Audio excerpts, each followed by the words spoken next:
Hello, darlings, and welcome to Digimon Ghost Gaze. This is the podcast where we're making some predictions. We're predicting the future in this one, and guess what? Everything's fucked. I'm Emery, my pronouns are he, she, they.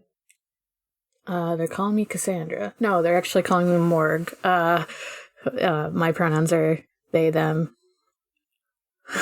And I'm Ovi and my pronouns are she, they. I am Austin, my pronouns are they, them, and I predict I'm going to simp for a big bunny boy this episode.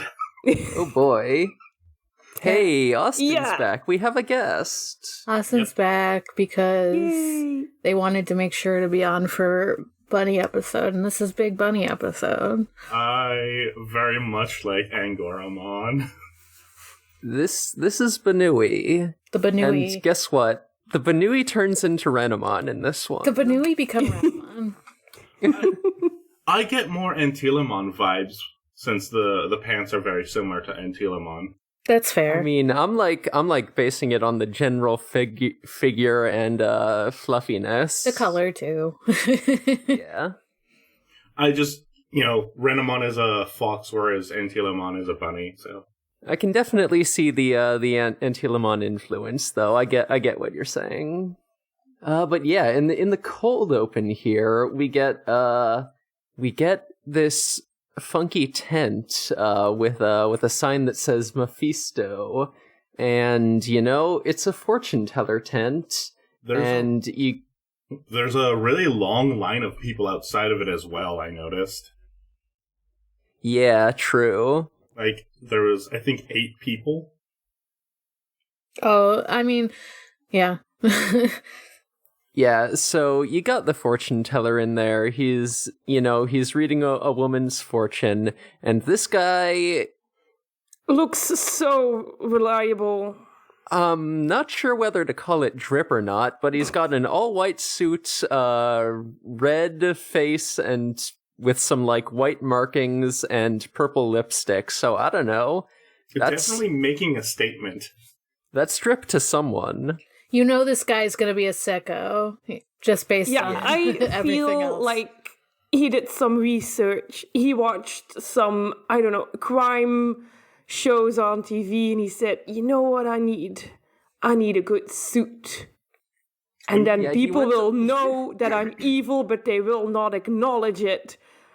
True. He went on Tumblr and it was like, how do I look evil and still get people to like me?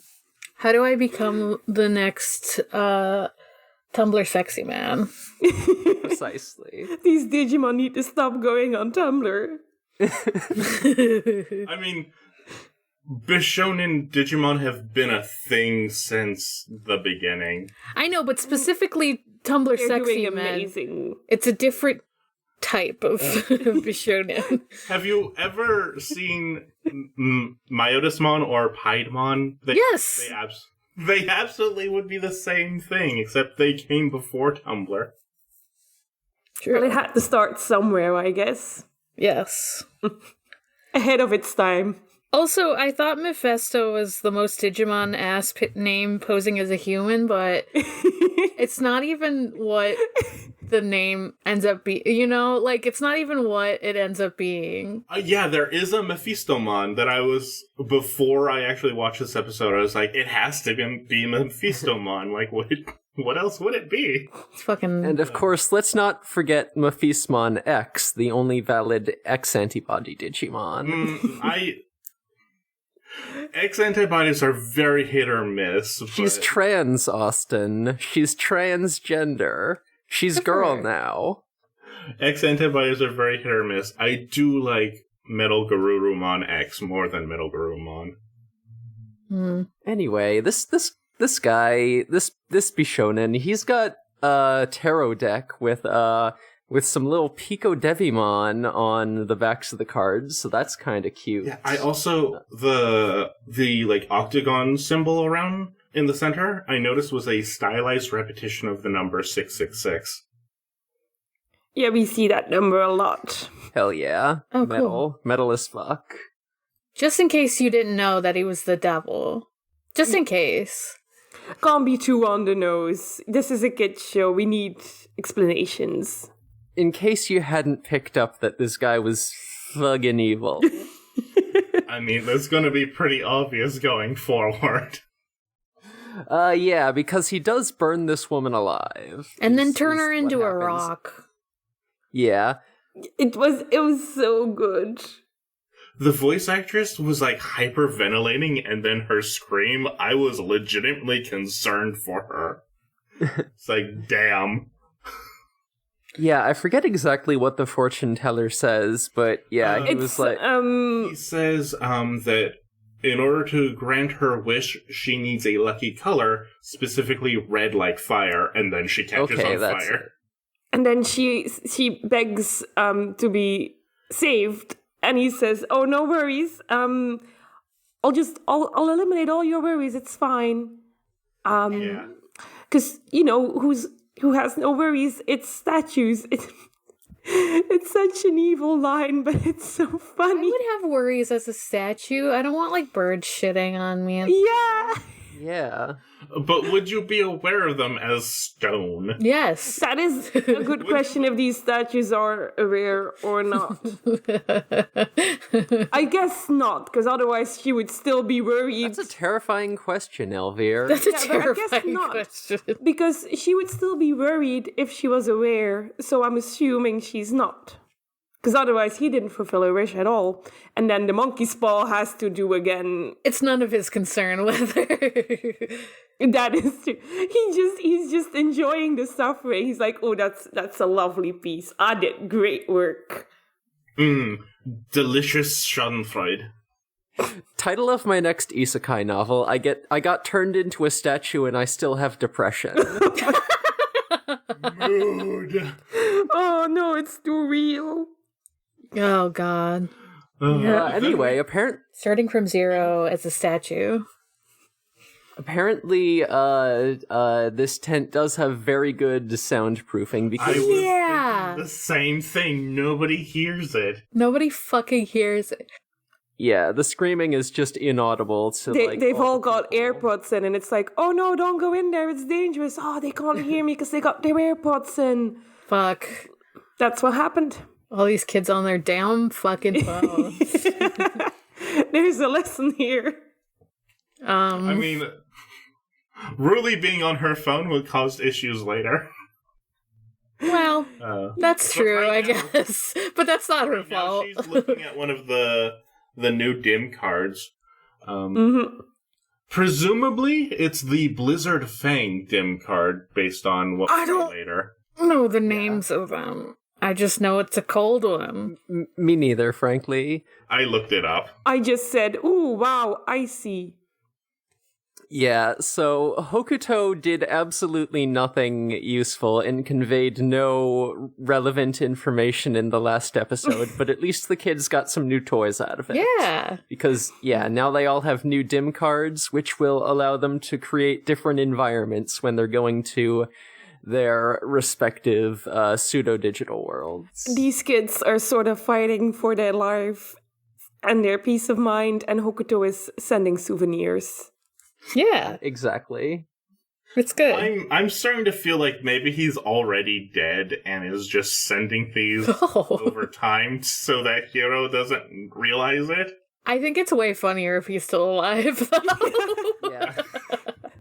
They're going to find him, and he's going to be sitting on a beach in And like he's one of fine. those laid back chairs, drinking some sangria or something. Oh god, and then he's just gonna be like, oh, there was trouble? I didn't even realize it because I've been too busy on holiday. And also, Yeah, if he was like, sorry, I could only send like little things. I couldn't come back. So I figured, why not worry? Like, why Yeah. worry myself about it? The postage was just too expensive. That's all he could do. I truly want to believe that, like, Hokuto could be, you know, being more useful, but he's just completely oblivious and just completely useless on purpose. Hilarious. Well, anyways, while Ruli is loading the new dim card onto her DV, she gets a call from one of her friends. Because it turns out that Mika is looking for Mephisto's fortune manor. Mika wants her fortune read. I finally learned the friends' names because I was like, they keep showing up too much. I need to learn their fucking names. I know their names. I don't know which is which. Yeah. These two have been here since the beginning. Mika's the one with black hair, and Aoi is the one with the, lighter brown hair. Yeah, I knew what they were because I was like, oh, Mika's the one that got embarrassed because she's like, yeah, I want a fortune, for reasons. It's like, oh, okay. I'm going to have things to say about that later when she does get her fortune, or get there for her fortune, because... Yeah, and I think probably this. I'm guessing that probably the significance about her being embarrassed about it is she does want to see if I'm pretty sure that one of the popular functions of fortune telling in Japan is love fortunes, just to be yeah. So she wants to know if someone has a crush on her, I guess. And I'm like, who? I got the read that it was specifically Mika has a crush on Ruli, and was just like, I don't want to say this to you. That's where my mind went initially, but that's just because I'm friggin' gay. I was wondering if it was Ruli or if it was the other Ioi or whatever. I was like, it's one of her friends, I think, and that's why she's embarrassed. It has to be because I don't know. My experience with being in a girl group of teens is that the names of crushes were that was common good. That was free real estate. Yeah, everyone knew. You just talk about it because unless it was in group. Yeah, because you expect your friends to keep it hush hush. And they need to support you and help you get time together. Yeah. Oh, the war flashbacks. Oh no. Never again. Good shit. Then we cut again to a second-hand shop where Jellymon is just invisibly browsing around out back. I like that Jellymon She's a businesswoman. Yes. I like that she continues to have clients and she's just like, yep, this is my job. I just do this now. She's on her grind. She's fucking girl boss. Same hat. Her boyfriend is a pro gamer, but he hasn't made it big yet, so she has to bring in all the money. I mean, true. She was using his credit card in the other episode. The dynamic is a bit askew, but they're trying. They'll get there. They're trying. They both want to be breadwinners. They're both fucking stupid. I feel like Jellymon is definitely always on Kyoshiro's case. Oh, have you reached 1 million subscribers yet? And he's like, I'm not on Twitch. Kyoshiro, you need to get on Twitch. You need to get them cat ear microphones. I'm just live streaming from YouTube. It's fine. You're useless. She would get him make him buy cutesy keyboard and a headset and all this stuff, and the whole get up. This is gonna get you views, darling. This is how we're going to be making money. You need to provide for this family. I can't get more clients unless you provide for me. Oh, honestly, it does feel like it is really just only a matter of time before Jellymon force femmes Kyoshiro. I don't know how I know this. It just seems inevitable. Based on the repetition of Kyoshiro's safe childbirth charms, I don't know whether. Oh, I forgot about that. Yeah. I kind of feel like Kyoshiro is already trans. I mean, yeah. See, the thing is you look at all these characters and they're all trans. Yeah, true. Cishet characters in my media? No. Oh, so Jellymon happens across this statue and is like, what is this fucking made out of? And then she looks... puts her tentacle inside and I guess just gets like a fistful of brains. I know! She just screams, it's made of people! I don't think she fucking grabs her brains. She's fine later. We Spoiler. get the long-awaited return of scared Jellymon. I love it. I love She's it so much. scared. I think it really shows why she goes after Kyoshiro, and it's because he's more scared than she is. And that makes her the bravest person in the room.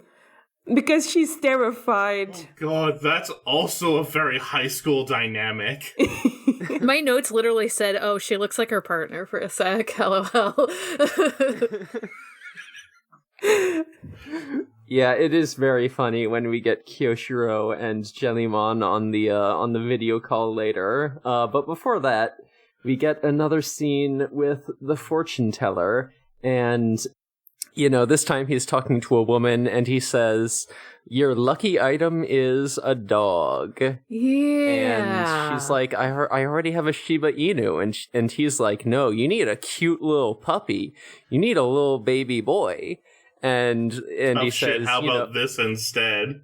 Yeah. And it's a... And then some Fangmon show up and start literally mauling this woman. Like, she gets bitten on the arm and it looks kind of fucked. Yeah, it leaves noticeable scrapes and scratches on her. Except, they're not actually... Oh, what Digimon did you say they were? Fangmon. They just look like Fangmon, is the thing. They are... We do find out in a sec that they are illusions, and it's actually a couple of Boogieymon. What a great name for a Digimon. Yeah. Boogieymon. The Baba Yaga? Baba Yaga, Mom. I called them little jesters in my note. Little jesters wearing their little jester hats because they're doing little jester things that are annoying. Kind of aggressive jesters, but yeah. Very aggressive jesters, yeah.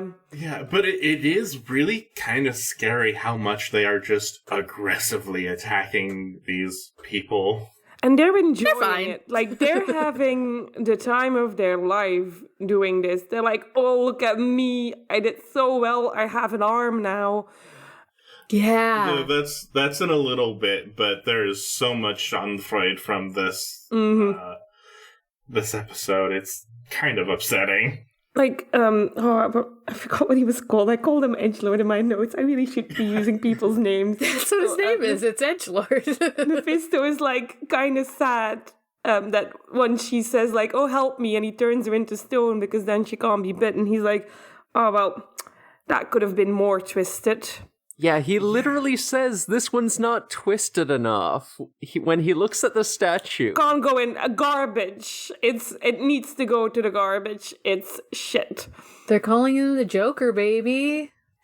He walks into another room that is just filled with these statues, and is just like, in order to be added to my collection, it needs to be pleasantly disgusting. Like, wow, dude. Yeah, dude, chill out. Like, it's like... You're not disgusting enough. You're in the garbage. So is this when the call happened? Yeah, this is now when we they get the voice call.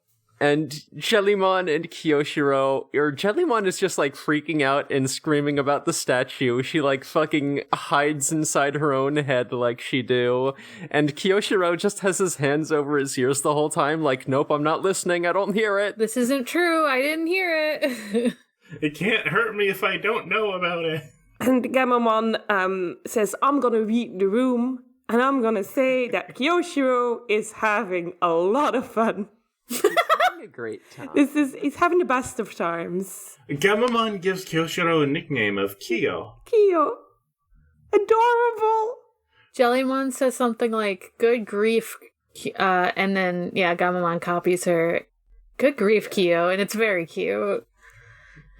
Yeah, it's that happens in a little bit. First, so that call is just between Kyoshiro and Hiro. Meanwhile, Ruli is on her own, like, using information from her social media followers to, track down all the previous appearances of the fortune teller tent and, it seems like it's making a big circle, so Yeah. you know, she just has to find like where it's going to show up, you know, on missing parts of the circle. Yeah, on one of the last points to close the loop.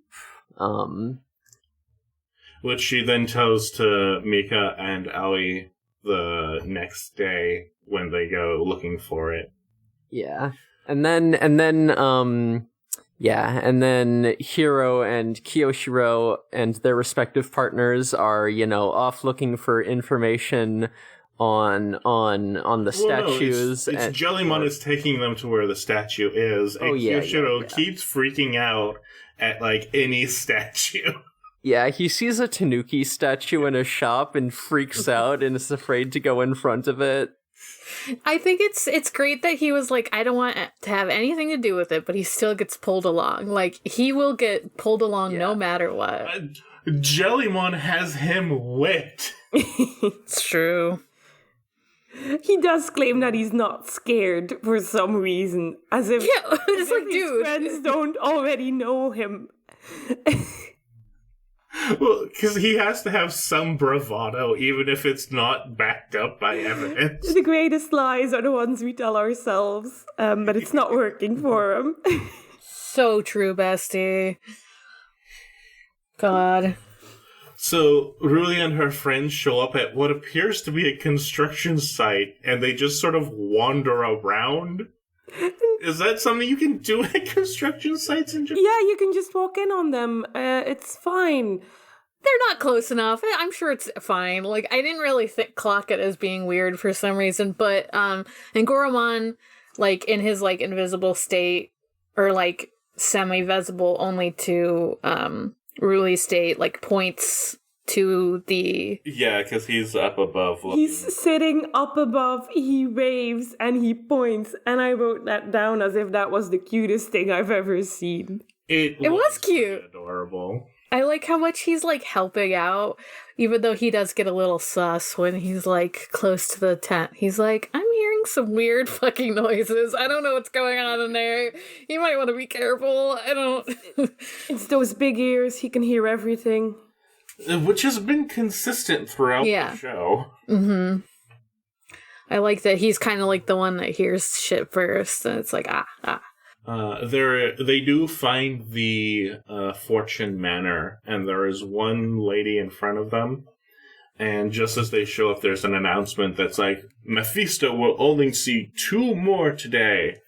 And Ruli and Aoi are basically like, well, since we're here for Mika, Mika gets to go. Yeah. And, you know, the woman in front of them, she's wearing a cool leather jacket, so I do have her referred to as cool leather jacket lady in my notes. She is very rude to them, just like, haha. She's rude. Only one of you can go, losers, because I got here first. I was like, who is this? You're not important at all. Like, I don't... Why are you so rude?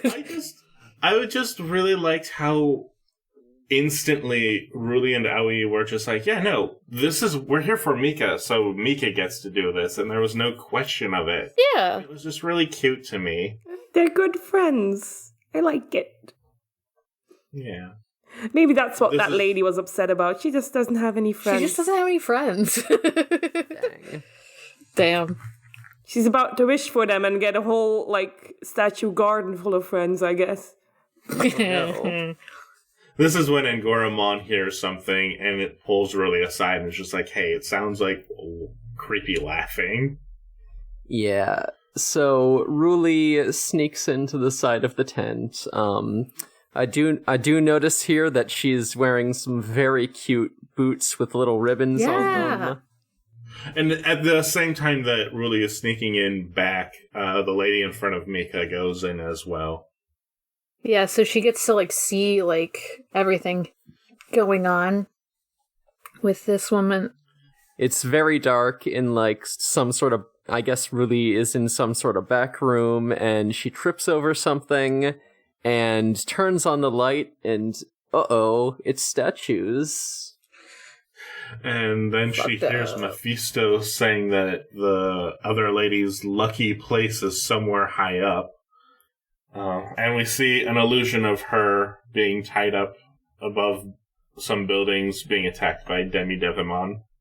just like attached, or just like Tied strapped up up to, to like, the a side of pole or a something. skyscraper. Something real terrifying. That would have fucked me up. I would have screamed. Yeah, me too. Yeah, I don't do well with heights, so I would have been fucked up by that too. I think even people would be who are a little more okay with heights would be like, no. Yeah, I think most people in this situation would be like, oh, this is fucked up. But yeah, like we see that she's just kind of like hovering. She's not like. I don't even think she's hovering. I think she's just standing there. Is she? The illusions are so convincing. Yeah. Yeah, outside. Yeah, we see like outside of the illusion, and we've got the three boogeymen who are around this woman and laughing at her and having a great time.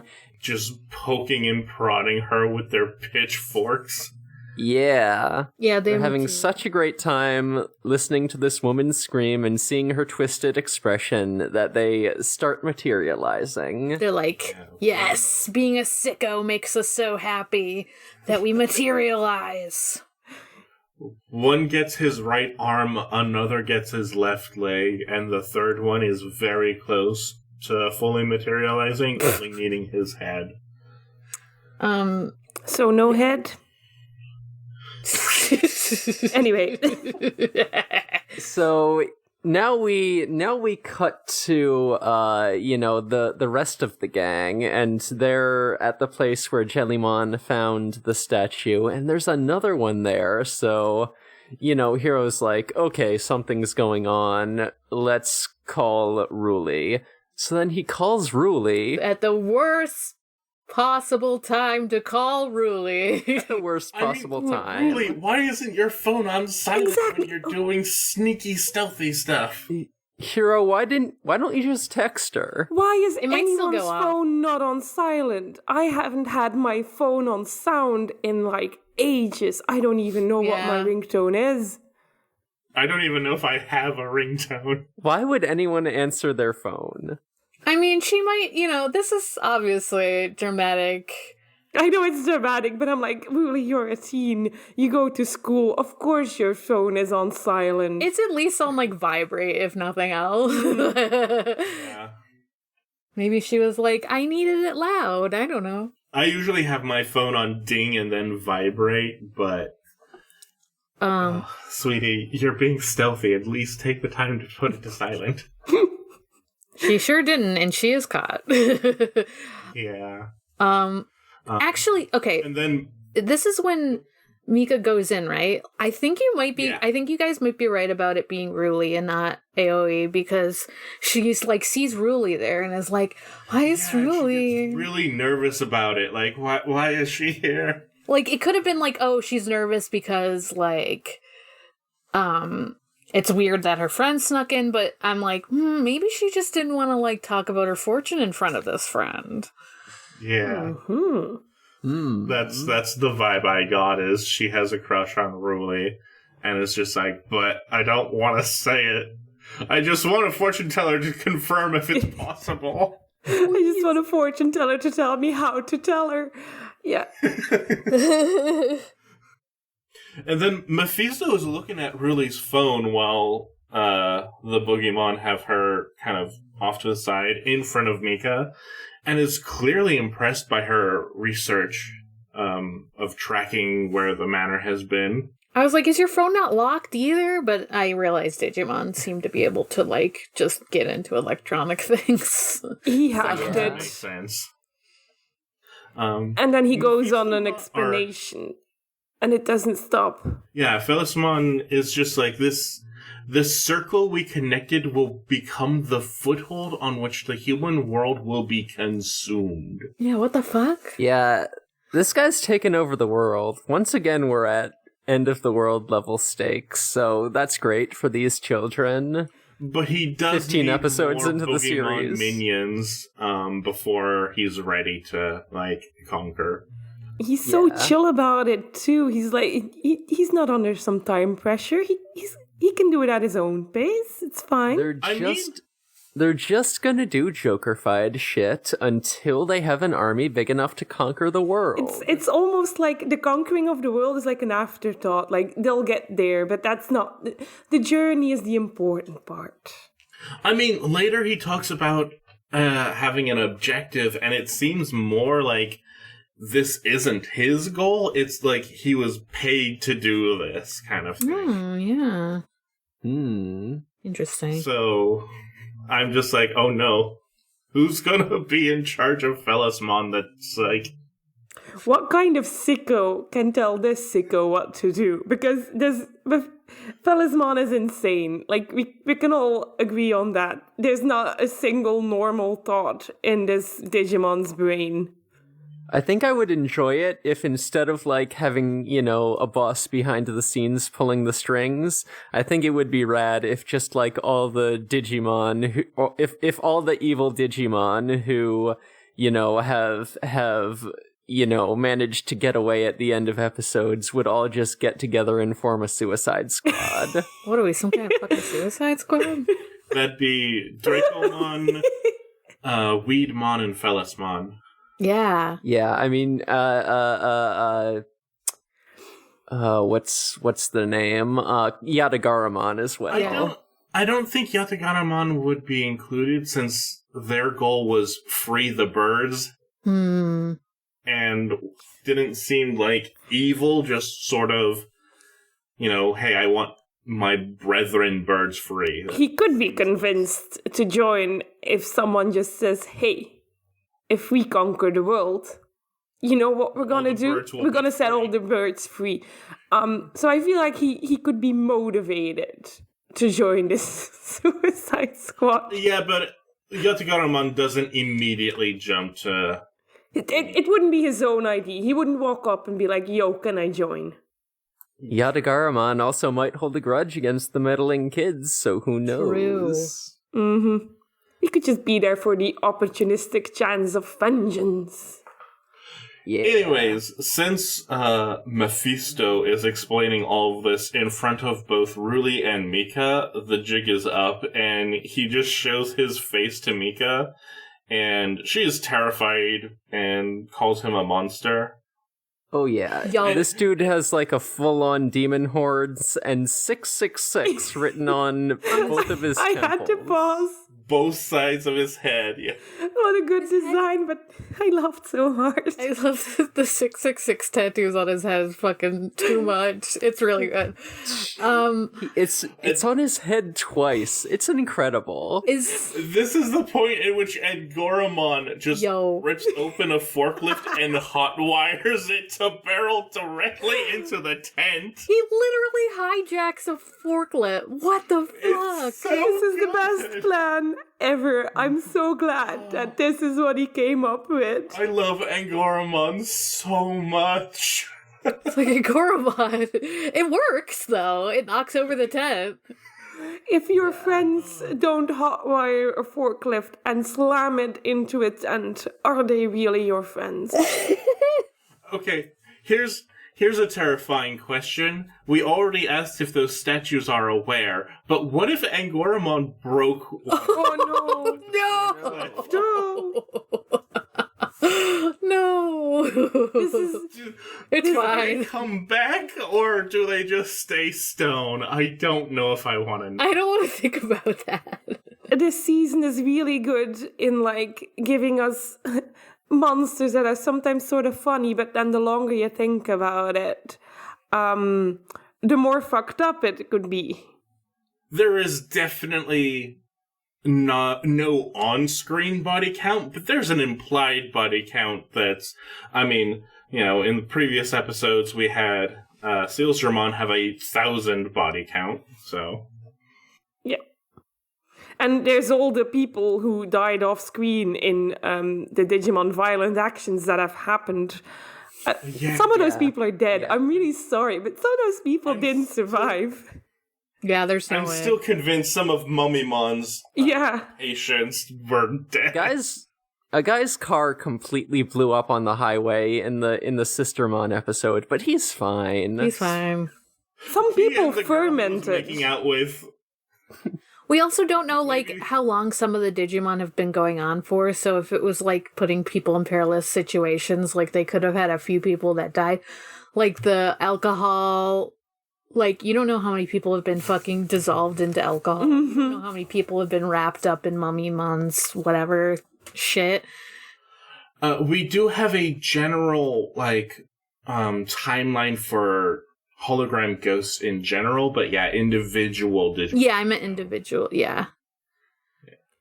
It's like, who knows?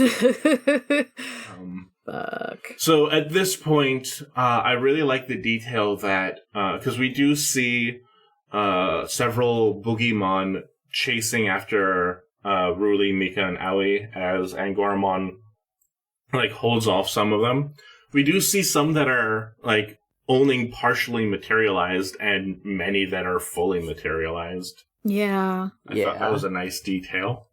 Yeah, and also, like, one of the Boogeyman gets really close to stabbing Ruli with their spear, and Angoramon, like, Angoramon, who is only in, like, stage 2 at this point, so definitely invisible to Aoi and Mika, like, grabs the spear. So from their perspective, they must have just seen, like, this guy trying to stab Ruli and then just stop. That's what I was wondering. Ruli talking to someone, like...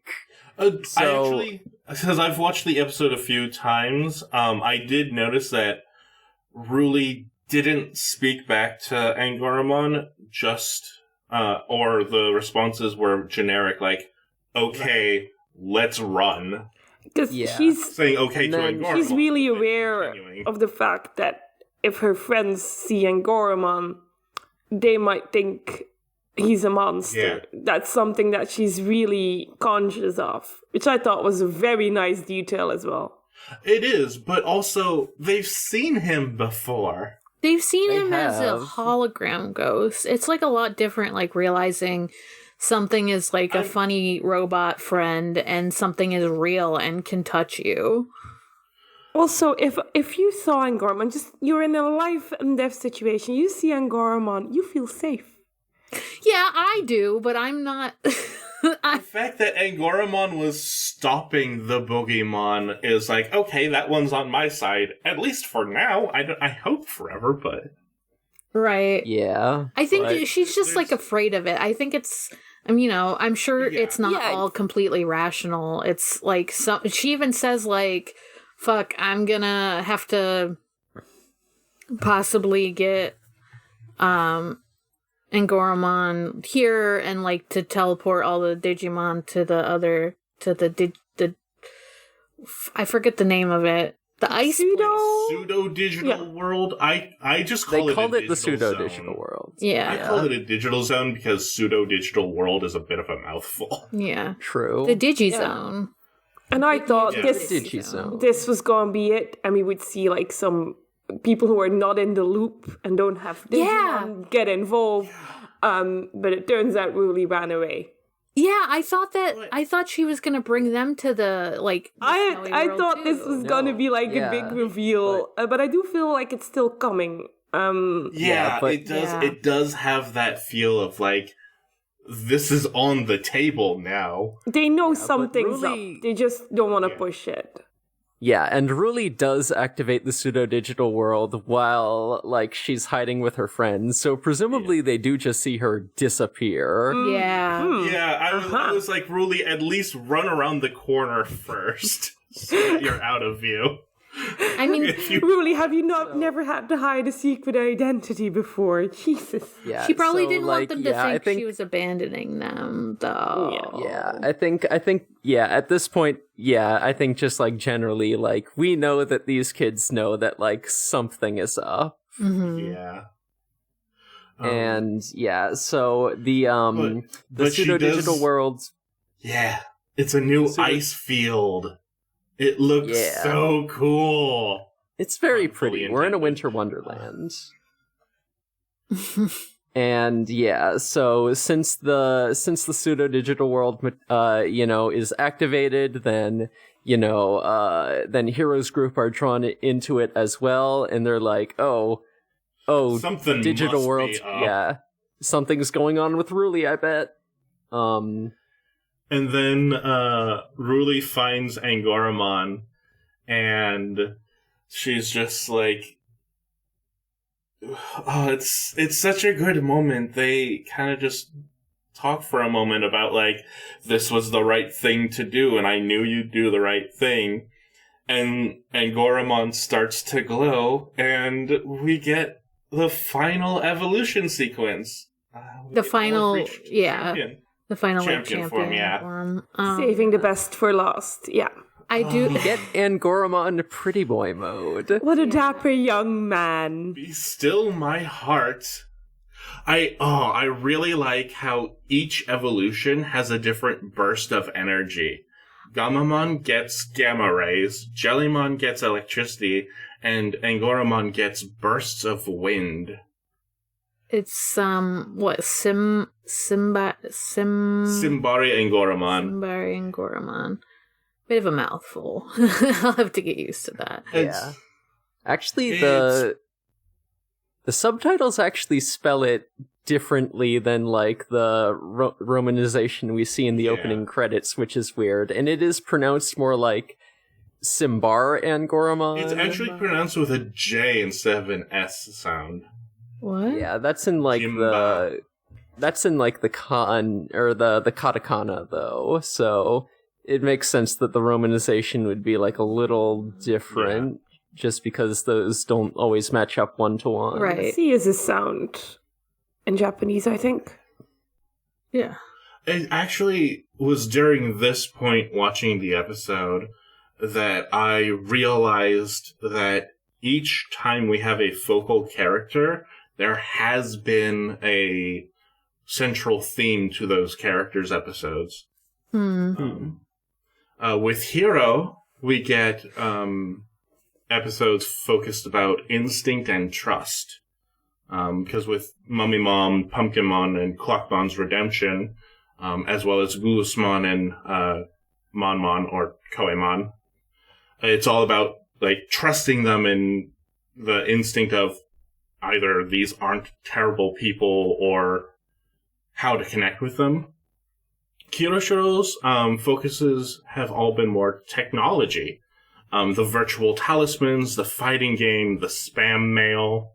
And then for Ruli, it's been more about connections and emotional dynamics. The parasocial relationship that Angoramon originally had with her, communicating properly for a full understanding in the Repamon episode, and here, her concern for her friends despite what they may think of Angoramon. Are you telling me this show has themes? Damn, the Yes, show's I am. themes. Oh my Wow. god, team. It's really good. We love a good team. Yes. And it is specifically that, like, desire to protect her friends despite the fact they may be scared of Angoramon that triggers his evolution. Yeah. Yeah. And anyone who knows me will not be surprised by this, but I want to smooch Simbare Angoramon so much. They are very pretty. So pretty. Speaking of Bishonen, Yeah, this is I've mentioned this design being, like, very Renamon-esque before, and yeah, that it's a nice looking boy. Where did the floof go, though? What happened to the floof? Tucked into the pants. The flute just, like, sort of concentrated around his neck, so he just has that big, beautiful mane. Yeah. it I was like really that. Good. I like that he's kind of like, because really got the snow one, he's like still associated with like the cold, so he's still like, you know, he's still all ready for the winter. He's just not as chungy. Yeah. So yeah. Simbara and Gormon uses a special attack called Landlizer, where he spins around real fast and just basically slices all the tridents of the Boogeyman to bits. And then, you know, he and and Felesmon, who is the name of the fortune teller. I think we forgot to mention. Yeah. I think This is where we get the information screen. Yeah. Yeah, I think we may have said Yeah, it was and- Felesmon, but like not explicitly been like, yes, this is the info screen. Did anyone else notice that when Felismon summoned his trident, there was a scream sound effect? Oh, I didn't. No, I didn't. That's I also It was didn't notice so that. Funny. Good. It was so damn. I wonder if when you're a Digimon, you can sort of set like the sound effects for your actions. Like you can set a ringtone on. your Yes, that'd be so funny. What if you summoned his spear and it was a fart noise? Oh, that'd be so I'd want good. to. I'd want to summon shit to like music I like. Maybe that's why First Rider plays every time they evolve, because the evolution sequence just has that sound effect. Fuck. Damn, I want Man to Man to play. this is a reference for all the Appmon likers, but if I could set my own sound effects for my Digivice, I would just set it to the app driver sound effects, so you just have an old man yelling at me every time I God, I still laugh every time he does the 7 code and just starts coughing because it's just like, this is too much. It's so funny. Hey, Appmon is real Appmon is fucking so funny, good. y'all. Appmon kicks ass. Anyway, it's back on topic. Yes. Symbori and Goromon insist that he will be the one granting Ruli's wishes, and Felismon is just like, well, that's my wheelhouse, so if you're going to grant her wish, then I'll grant my own.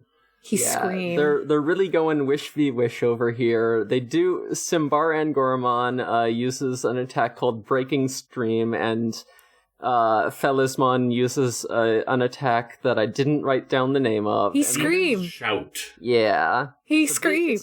It's a big scream. This dude loves screams. He's all about it. They do a beam screams. struggle. It is honestly Hyper voice. really impressive that Simbari and Goromon is evenly matched with Felismon, considering the difference between champion and perfect level. Yeah, a lot of these adult level Digimon fights, they have been up against like perfect levels, so Well, I think the whole thing is like, the champion level when they're evolved because of human connection is stronger than normal. Yes, Yeah, generally definitely. Power of in friendship. Digimon lore, yeah, human intervention does weird things to Digimon. And like yeah, he does the power a recurring thing with Digimon is very much like, oh yeah, the power of friendship is real and it makes you kick ass. Yeah. Yeah. And like he definitely like even though he can stand up to Felismon, it's like he's still It is absolutely just evenly matched. yeah. But hey, guess what's about to turn the tide? It's Friends. Gamamon with a sled. dog.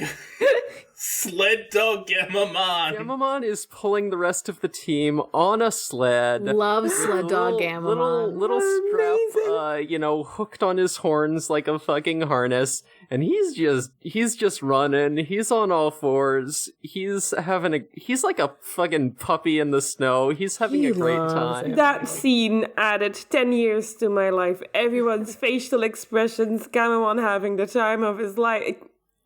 Peak design, peak choice. I'm just so happy with it. It was 5 seconds of pure joy. And then they I evolve. love to imagine the conversation of how they got there. It was like, damn, running in the snow is hard. How do we get there faster? And that's just the conclusion they arrived at. They had to be like, yeah, I don't know where I was gonna go with Someone that. had to have that idea, and the most likely candidate would be Jellymon to come up with this kind of plan. Where did they get the sled Jellymon doesn't from? need to walk. Yeah, So true. that wouldn't have been a problem for her. Where did the sled come from? That's what I want. Technically, neither does Gamamon. Gamamon can fly. Not fast. He has tiny wings, so he does tiny distances. It probably was Jellymon who made the suggestion. I believe that she could find a sled on a moment's notice. She's the one who's always out getting her grubby little hands on things, just acquiring shit. I mean, we do know from previous episodes that anything damaged or moved in the pseudo-digital world is untouched in the real material world. True. Yeah. So they don't even need, like, a proper sleigh. They could just be like, hey, this like, sign on the sidewalk will just... You say that as if these boys aren't criminals who would very much... I was going to say make damage. Borrow a sled. They would borrow a sled and then never return it. Yeah. Hero knows how to break in. Yoshiro knows how to hack. These boys are criminals, and the fact that there's no consequences wouldn't stop them. I was thinking about how these digital zones that they can teleport to would actually be super handy for, like, breaking and entering. Oh, yeah. Like, teleport into a digital zone from the real world outside a building, just bust down the walls in the digital zone, go in, and respawn in the real world, and they'd be inside. Damn. Hero definitely has that thought, and now he lives in fear of Jellymon realizing that. Well, Jellymon can just go into things. Yeah, but then she could make Yoshiro a real criminal. Oh, true, She would think that is cool. We might deal with something like that next episode. Ooh. Oh. Uh-oh. What? No, next episode was in the forest. Then, you'll see. Oh, no. Anyways, we do get both the evolution sequence for Betel Gamamon and Tesla Gamamon. And Tesla Oh my Jellymon. god. Like, I love how short these are because we get all three of them in full, and we still have, like, a full episode's worth of writing. Really nice. True, yeah. Previous seasons have had, like, minute-and-a-half long evolution sequence specifically so that they can fill space and time and just basically write half an episode. Oh my Yeah, God. but this season is good, and they actually have a story to tell. That helps. Yeah, and it shows that they're confident in the writing to have a shorter stock footage like that. Yeah, I mean, also, like, it's definitely a budget-stretching thing, right? Especially, like, with the early seasons, like, Adventure, where you have...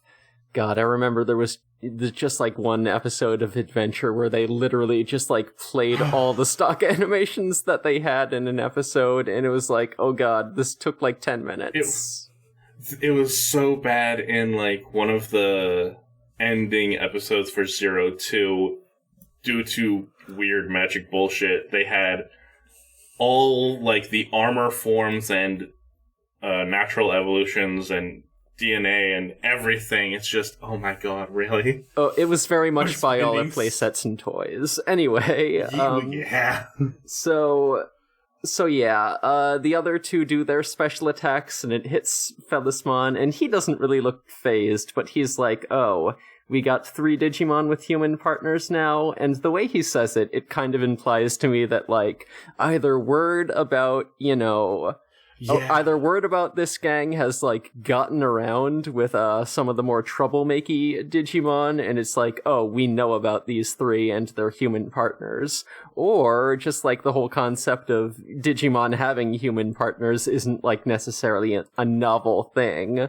So, yeah, just the way he said it, it's like, oh, yeah, 3 Digimon with human partners, this is a known quantity. This is something I understand. I assumed it was the first because in these kind of shows, I always assume that, like, the bad guys, even, like, Monster of the Week ones, they leave. They have, like, a little gossip circle with all the other bad guys. And they talk about how they got their ass handed to them. They sit around and have tea like Angoramon does with the Floramon. I'm telling you. How else are they going to start a Suicide Squad? Yeah. Yeah. I mean, combined with the weird implication of wanting to... I guess, just make a giant portal between the digital world and material world. Like, Philismon clearly has some insider info, so that wouldn't surprise me. I like that he just leaves. Yeah, he just leaves. Fucking leaves. I wonder if he knows about Gammamon. Oh. And if he was like, oh, maybe that's too much trouble, I'll just skedaddle out of here. Philismon does specifically say that he can still win, it won't be easy, but winning this battle isn't his objective.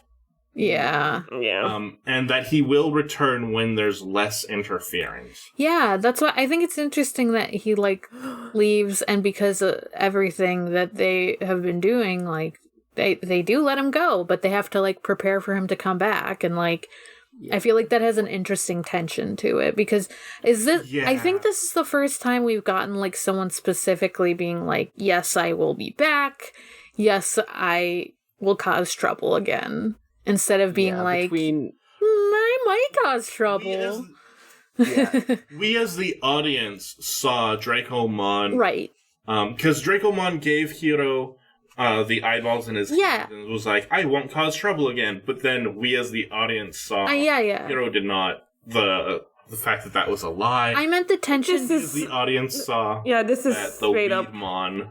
This is the first time. Yeah, between those episodes and like the what's their name? The funny Nugmon episode and the next Weedmon. episode, it definitely seems like they're we're sort of building up to a breaking point with all of these like very evil Digimon just like being let off the hook and like being let off to keep causing trouble. So I think we may have a sort of narrative arc about Hiro having to learn that murder is okay. Sometimes you need to learn that murder is okay. I have been wondering, like, it's the fact that Gulas Gammamon seems like such a big loner that makes me not think it might be what I'm thinking. But the way that Philismon was like acting, I was like, what if Gulas Gammamon is like the main bad guy and they're all just waiting for him to come back? And they know he's Gammamon and they're like, we need to get that little guy back with us and make him evil again. Interesting. But Gulas Gammamon was such an emo loner that I don't know if that could work, but I would like it as a storyline. It could be that Gulas Gammamon is a loner, but was such a big destructive force in the digital world that he did get like a fan following. Oh my god, no, it's its fans. Oh no. They're all fucking Gulasmon. Philismon is a Gulas Gammamon fan. They're trading fan cams of him behind the scene. Oh no. Gulistan. Anyways, Philismon changes all the statues back into people. And he says because he didn't get to read Ruli's fortune.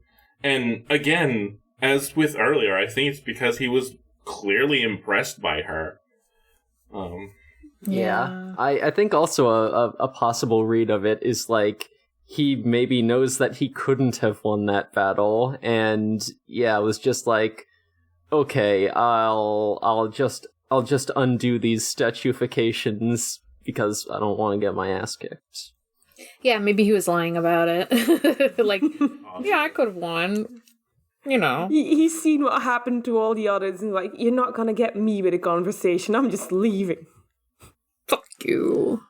And then they leave the pseudo-digital world and Ruli meets up with her friends, and is trying to tell them, but is clearly hesitant about Angoramon.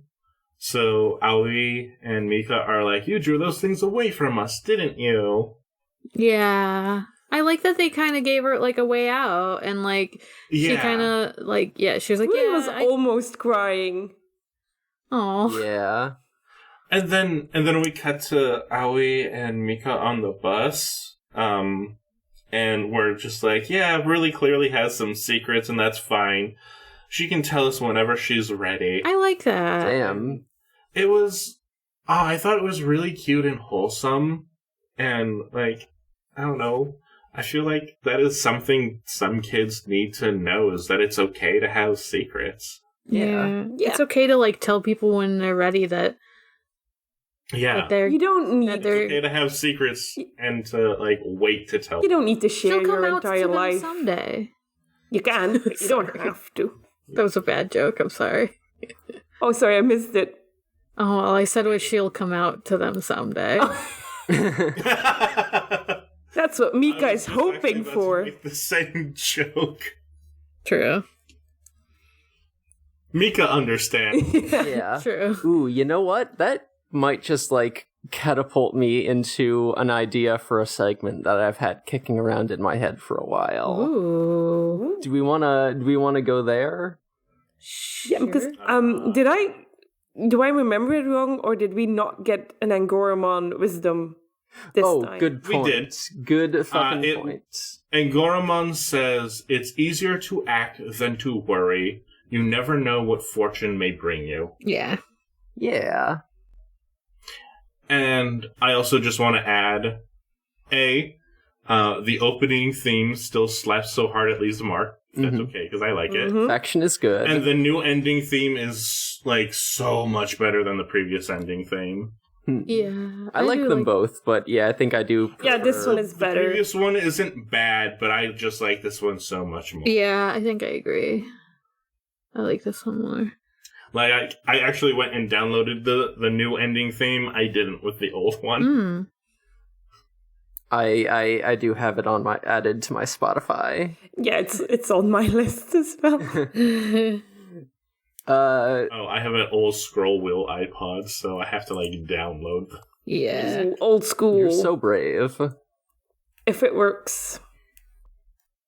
I Oh no. made it so that it's functional with, like, you know, the 90 gigs of podcasts I have. Yeah, that's my problem. That's why I end up streaming a lot of music, because I have 1,000 bajillion podcasts. I just got so tired of every iPod Touch I had being like, here's a new update that's just going to break the system because planned obsolescence can eat shit. We love it. Yep. Thanks, capitalism, for making all of our stuff suck. So I basically was just like, I'm going to future-proof an old iPod, and Nice. it's so much nicer. I get Hell it yeah. though. Like my old MP3 still works. And whenever my phone won't cooperate, I'm just like, you know what? I have my old music. Nice. It's also nice for me to you know, if I accidentally drop it, I'm not having like a heart attack of it shattering into 1,000 pieces. I can be like, yeah, it's an old iPod. It's fine. It will survive. True. What was the segment you wanted to do? Oh yeah. Ooh, so the thing I was thinking of, and this is something I could probably talk about for hours, is like the sort of inherent queer coding of like human Digimon partnerships. Because, you know, like, you know, the fact that you know, we had the joke about, you know, coming out about the fact that you have a Digimon, and that's been like sort of something consistent in previous series, like the fact that, oh, there is this kind of I'll give Tamers as a specific example, because like Tamers is maybe like the best example of this, where like the fact that, you know, the kids have Digimon just like hanging out with them in the real world, it is something that they have to sort of, you know, hide from, you know, their parents and, you know, their families, and, you know, eventually it reaches a point where, you know, they do have to tell, you know, their families about it and be like, so this is what's going on. This is my friend Gilmon.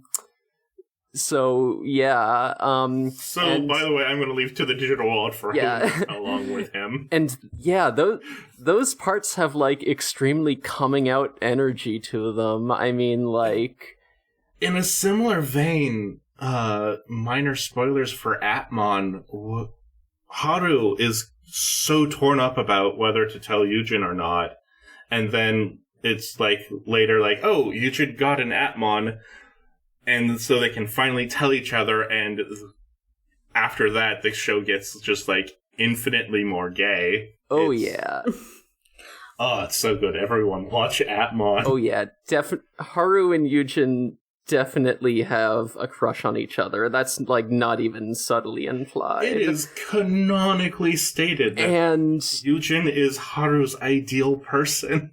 And like they even have a conversation before Yujin finds out about, the Apmon, where Yujin is like, hey, you kind of seem like you've been changing lately, you got all these new friends, and you seem, and it very much and hey, if you have anything you want to share with me, I'm always ready to listen. I'm always on your side. I will always support you. Yeah. No, textually, it's like, oh, because like Haru has like gotten an Apmon and has like made these connections like through with the other app drivers like through this yeah, like I think textually the thing Yujin like must be implying is like, hey, it's okay to tell me if you're gay. Right. There's also a point where like Haru and Yujin are hanging out, just no Atmon stuff involved, and Gatchaman is like, is this a date? They call it out in the text. Yep. Is this a date? And like even from the beginning, Haru and Yujin are friends, and people are like, oh, it's interesting. Oh, their friendship is interesting. They're total opposites. It's so weird that they're friends. It's like, yeah, they seem really close, even though they have like different interests and personalities. Huh, that's interesting. I thought you were going to go into how Digimon partnerships can be like a reflection of like queer platonic partnerships in real life. That's definitely another aspect of it. Like y'all joke that Digimon is for the gays, but also it's not a joke. No, It's not a joke. I'm 100% serious I know. when I say that. Yeah. I think part of the reason for that is, like, in general, Digimon is typically a story about analyzing various forms of trauma. Mm-hmm. And unfortunately, we live in a world where coming out is not always a safe thing to do, and so that very easily translates as a trauma.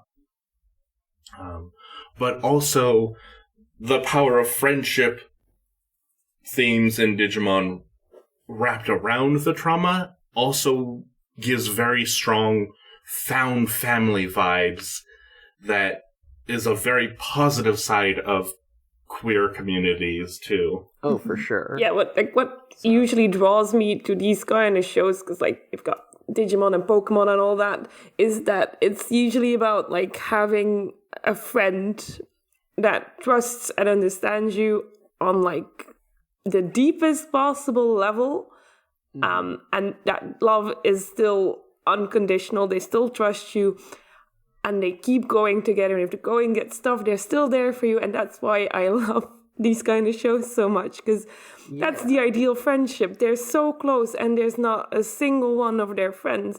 I know we joke about like Jellymon and Kyosho being in love and all that, but in the essence of it, the non-expectations of that relationship is what draws me to Digimon the most.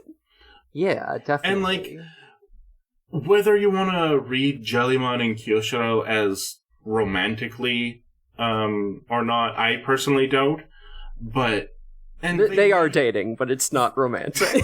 Yeah, that's it. And as an ace person, and Arrow Ace, I just think it would be nice if I had a Digimon and they spent all their time with me, and I had this friend that was always there, but I wasn't in a relationship. That would be perfect. And more another thing specifically, about Morg specifically mentioned queer platonic relationships, Yes. and I think that's like a great analog. I think just that's a because, great like, yeah, they are these like sort of committed platonic partnerships with a lot of like, you know, emotional intimacy to them. And yeah, I think that's like a really good comparison. And, you know, they are these like relationships that sort of, you know, go outside of like the usual like cis heteronormative expectations for like what a relationship is. Yeah. And again with Kyoshiro and Jellymon, like, sure, Jellymon bullies Kyoshiro a lot, but when it really comes down to it, they do show how much they care about each other. Yeah. Yeah. Yeah, they're genuinely friends. Jellymon, That's the thing about them, is that they actually like each other. yeah.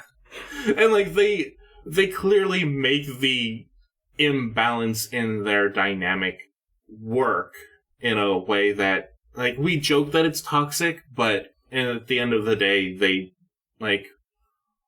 don't go too far with it. Yeah, They're like, it is just friendly bullying. I don't think I'm I sure could it's- joke about it if it was actually upsetting. I'm sure it's not everyone's cup of tea. Like, I'm sure if other people are watching this show, they might be like, I don't know how I feel. But like, I think it works. We think it works in general. But like, yeah, no, they're friends with their partners. I don't know. Like, I would personally find Kyoshiro unbearable if he didn't have Jellymon.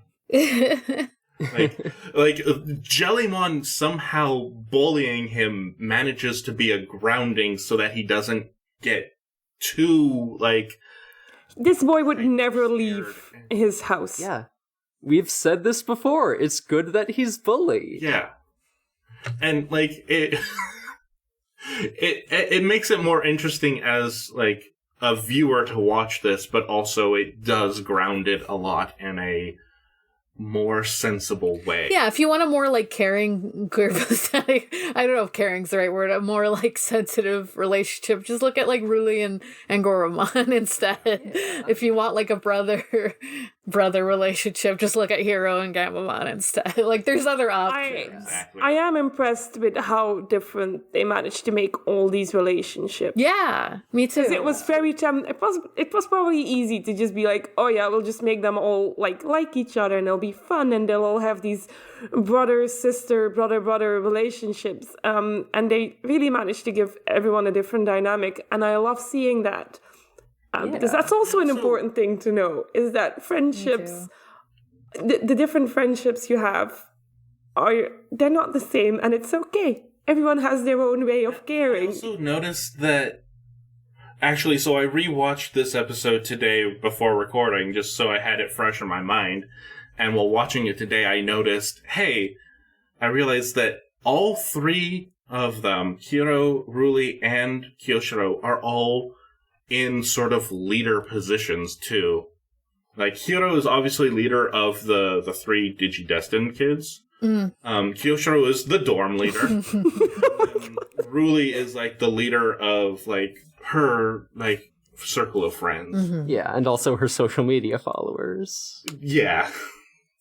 So I just, like, the way that they're all able to be the leader type, but still have very different personalities and dynamics with their Digimon and with each other, was such a good realization to me. I definitely think that this is a like really well balanced and fleshed out cast.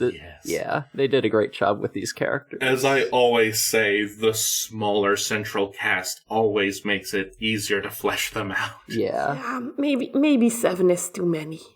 You know, maybe just a little bit too much to keep track of and too hard to like give backstory to. Like Atmon had a central cast of like 5 characters, but Yujin was a latter half central character. And they introduced the cast fairly slowly, so it gave them good time. Like Ray was in and out a lot, so it gave everyone else a chance to be focused on too. I think adding in is different too. Like, it could start with 3 and then add more is like fine. Yeah, I think that works better than like 7 kids at once. Yeah. Since you were talking about Like- friends, I am now thinking, like, Hero has a friend that he sometimes hangs out with, and Wooly has friends that she sometimes hangs out with. You know who doesn't really have... He has a professor that he sometimes... has a professor that he sometimes... I think these are genuinely Kyosho's first friends. And that is you both might be really right. sad, but also would explain why he keeps following them, even though he's scared. Yeah. So he's really terrified, but he keeps true. following them. And I think it might be because this is the first time he has friends. I think you're right because he's even like Jellymon literally like came across like his anime shit that like had to do with like him wanting to be in school again, even though he has his master's degree because he wanted to make friends. Yeah, imagine being 13 years old in college and having to like try to make meaningful friendships. Imagine being that's just not gonna 18 happen. years old and there's a 13-year-old in your class. I'm sorry, but I wouldn't make friends with them. No. Yeah, and even It'd be in too weird. even Very in his weird. dorm, it kind of seems like he's not especially well liked by the other students. No. Like they're definitely very close or very quick to throw him under the bus when when they all get the chain letter that makes monsters happen. Oh yeah. They're like Chiro, we're gonna kill you. And like the adding to the like queer parallels of isolation is Yeah. a common thing too. That's what I was gonna say. That's such a fucking gay mood, though. Is like not having friends immediately, and then finally finding like the right people to be your friends. Because you're like, other gays like me, I understand. Finally, gays. Other trans people like myself, I get it. I had friends through like elementary school, middle school, and high school, but it wasn't until like the latter half of high school that I had friends that I still talk to today. It was much more of a like, well, we're in the same class and we sit next to each other, so I'll be friendly to you. It's very different from like, hey, we're going to hang out outside of class, outside of school, and like make time to do that. Yeah. Wow, this show really is about like friendships. Yeah, this is a topic that we could talk about for hours. It's also very much a queer mood to be like, oh yeah, all my friends in high school, turns out we all grew up and now we're gay and trans. All my friends that I still talk to. I didn't make any friends in high school, but also none of them turned out to be gay or trans, so that might have been the problem. I was genuinely surrounded by cis straight people. It happens. Oh no. Yeah, that's bad news. Horrifying. Life is a lot better now that I know where to find the gays. I always have. It's funny because for a long time, like, I mean, I can't talk about like high school friends. I had a bunch of like the people who were like cis straight, like whatever. But like in college, my one friend that was like cis had like came out recently to me, and I was like, all right, Hell yeah. all right. I get to that experience is that every time I make a new friend online and we start talking, they turn out to be ace. I don't know how I do it, but I'm really good at finding aces online. Hell yeah. That's a valuable skill. It's almost like we have the same interests. We just don't want to see the romance. Or you want to see the romance, it's just not for me. Yeah. I am doing an arrow ace fist bump towards you from a distance. I'm doing it back. Remotely. Hell yeah. Oh shit. I'm not Aero, but I'm not either. I have recently found out about the term phrasexual, which falls under the asexual like umbrella. Hell yeah. We love a micro label. Love a micro label. It's sort of like the opposite of demi, where instead of a close bond creates sexual interest, it's I have sexual interest, and then the closer I am, I lose it because like I'd rather just hang out with you and like watch you play video games than have sex. Hanging out is fine. Dude. That's great. It's the best thing to do. Right? Like, I'd rather just be in the same room with us both doing our own thing. God, I miss doing that. Oh yeah, Elvira, we are getting close to 5. Are you okay to run a little long with this? I am a little tired, to be honest, so I might just drop out. But if you guys want to keep going, I guess you can. This is definitely a topic that can be spoken about for. Yeah. Yeah, no, I think- could definitely keep going with this. We might need to do a part 2 to this particular segment. Yeah. Or we could just continue it in the Discord chat. Yeah, I think for this is a sure. good, future combo, but, I think we can wrap up here. I think Yeah. we've been going All right. long enough. What's everyone's I plugs? know. Austin, you go first. All right. As the same as last time, I am on a podcast called Andalite Bandits, where we read, recap, and review each book in the Animorphs series in published order, and also do live commentary tracks for the TV show. I also just, since I've gotten more of it since last time I guessed it, I do want to plug my Digimon fanfic. I will provide a link for that in the show notes and whatnot. I did come up with a good name, so it's just DGMN Virus. Okay. If it describes what it's about, then it's a good title. So I basically came up with the idea that my Digimon partner would be a Bearmon, but I also really like the Digimon Diablomon from the Our War Game section of the movie.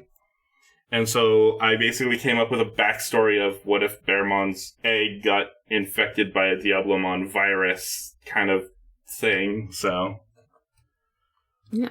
A lot of stuff happens afterwards that, at first it was just a fun thought exercise, and now I have, 5 or 6, entire arcs planned. I'm like, how did this snowball from here? Yeah, I don't know. I usually have 5 arcs and then I write 3 words and I'm like, I'm done.